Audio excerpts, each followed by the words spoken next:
In the blistering heat of the Thar Desert, where the sun scorched the earth like a vengeful god, an old masseur named Karim stumbled upon a sight that shattered his world. He had been wandering for hours, his weathered feet sinking into the golden dunes, when he heard it. A faint, agonized cry echoing from behind a crumbling mud hut. His heart pounded as he approached, expecting a dying animal or perhaps a mirage born from dehydration. But what he found was no illusion. A young woman, barely 20, sprawled face down in the sand, her body twisted in pain, her dark blue salwar kameez torn and caked with dust. Blood trickled from a gash on her leg, and her face, oh her face, was a masterpiece of beauty marred by tears. Who was she? How had she ended up here, hidden in this god-forsaken wasteland? Karim's hands trembled as he knelt beside her, but the real shock came when she whispered, "Help me, they're coming for me." Karim, a man in his 70s with a flowing white beard and a skullcap that had seen better days, had spent his life as a nomadic healer. He roamed the Rajasthan borderlands, offering massages and herbal remedies to villagers who could spare a few rupees. His hands were his fortune, gnarled, calloused, yet magic in easing the knots of weary bodies. But never had he encountered someone like her. Her name, she gasped through gritted teeth, was Aisha. She was no ordinary girl. Her eyes held secrets darker than the desert night. As he gently pressed his palms into her back, feeling the tension of her muscles like coiled serpents, she winced and then relaxed under his touch. "You're safe now," he murmured. But even as the words left his lips, a distant rumble of engines pierced the silence. Vehicles? In this remote expanse? Suspense gripped him. Who was chasing her? And why did her presence feel like the prelude to a storm that could bury them both? Aisha's story unraveled in fragments as Karim worked his fingers along her spine, the sand shifting beneath them like whispers of fate. She had fled from a powerful family in Lahore across the border, where her father, a wealthy landlord with ties to shadowy syndicates, had promised her in marriage to a brutal warlord twice her age. "He beats his wives," she confessed, her voice breaking. "I saw the scars on his last one." But the escape had gone wrong. Her guides abandoned her in the desert, stealing her money and leaving her to die. The gash on her leg was from a fall during a sandstorm that blinded her for hours. Karim listened, his heart aching in a way it hadn't since his own wife died decades ago. He was no hero, just an old man with aching joints and a lifetime of regrets. Yet as he massaged the pain from her limbs, a forbidden spark ignited. Her skin was soft against his rough palms, her breath sinking with his in the quiet heat. Was this mercy or something more dangerous? Night fell like a heavy curtain, stars exploding across the sky in a display that mocked their peril. Karim built a small fire inside the abandoned hut, its walls curved like a protective womb. Aisha's fever rose and he tended to her with herbs from his satchel, grinding them into a paste and applying it to her wound. She shivered despite the warmth, and in her delirium she clutched his hand. "Don't leave me," she pleaded. He promised he wouldn't, but doubt gnawed at him. What if her pursuers found them?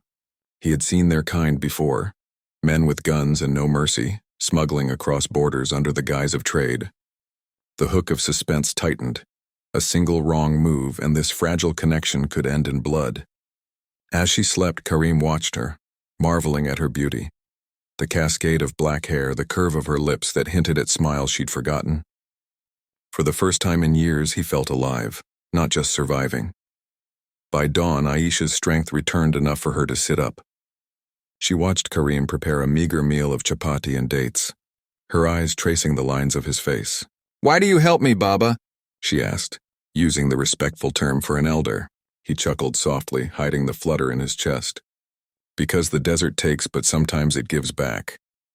Their conversation flowed like an underground river, revealing shared pains. Karim spoke of his lost love, Fatima, who died young from a fever he couldn't cure. "She was my light," he said, his voice cracking. Aisha shared dreams of freedom, of studying art in a city far from her father's grasp. As he massaged her shoulders again to ease the lingering ache, their touches lingered longer than necessary. Her hand brushed his arm, sending a jolt through him. Was this love? Or the madness of isolation? The air thickened with unspoken desire, but the distant howl of jackals reminded them. Danger lurked. On the second day, the pursuit closed in. Karim spotted dust clouds on the horizon, jeeps racing toward them. Panic surged. "We have to run," Aisha urged, but her leg buckled under her weight. Karim lifted her onto his back, her arms wrapping around his neck, her body pressed against his in a way that blurred the lines of helper and helped. They fled deeper into the dunes, his old legs protesting with every step. The heat was merciless, mirages taunting them with false oases. As they hid behind a ridge, the jeep stopped at the hut. Men shouted in Punjabi, rifles glinting in the sun. One fired a shot into the air, the crack echoing like thunder. Aisha trembled against Karim, her breath hot on his neck. "If they catch me, they'll kill you too," she whispered. In that moment of terror, she turned her face to his, their lips inches apart. The suspense was electric. Would they be discovered? Karim's mind raced. He had no weapon, only his wits and this inexplicable bond. They evaded capture by burrowing into the sand, covering themselves with Karim's shawl. The men searched for hours, cursing the empty hut before driving off. Emerging gasping for air, Aisha collapsed into Karim's arms. Tears streamed down her face as she looked up at him. "You saved me." He held her close, feeling her heartbeat sync with his. That night, under the vast canopy of stars, the barriers crumbled. As he gently massaged her weary feet, her eyes met his with a fire that transcended age. "You're not just an old man," she said softly. "You're my miracle."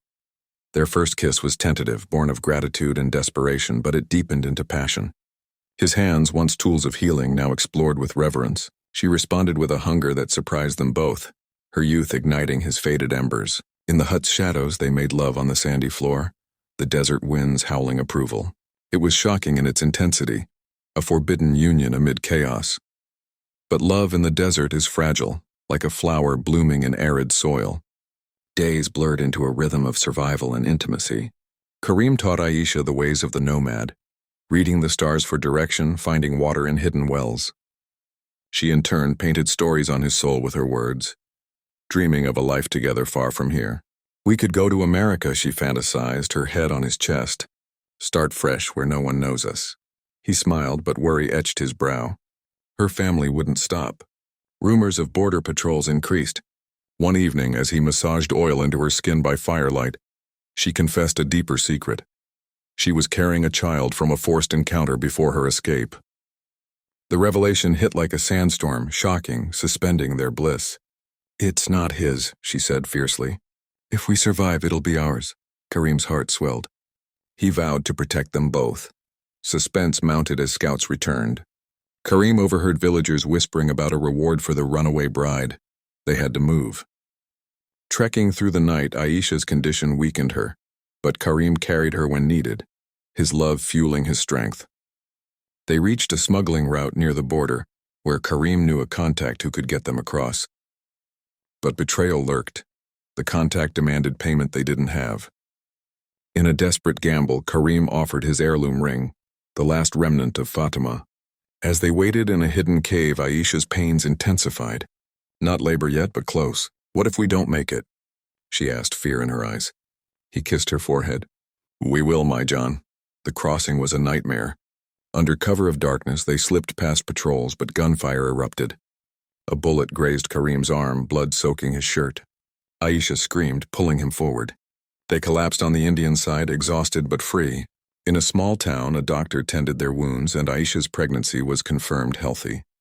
Karim, bandaged and weary, proposed in the simplest way, "Be my wife, in this life and beyond." She accepted with tears, their age gap a mere footnote to their epic bond.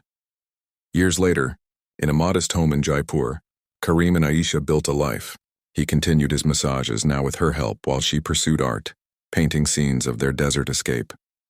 Their child, a boy named after Karim's father, grew strong, a symbol of their defiant love.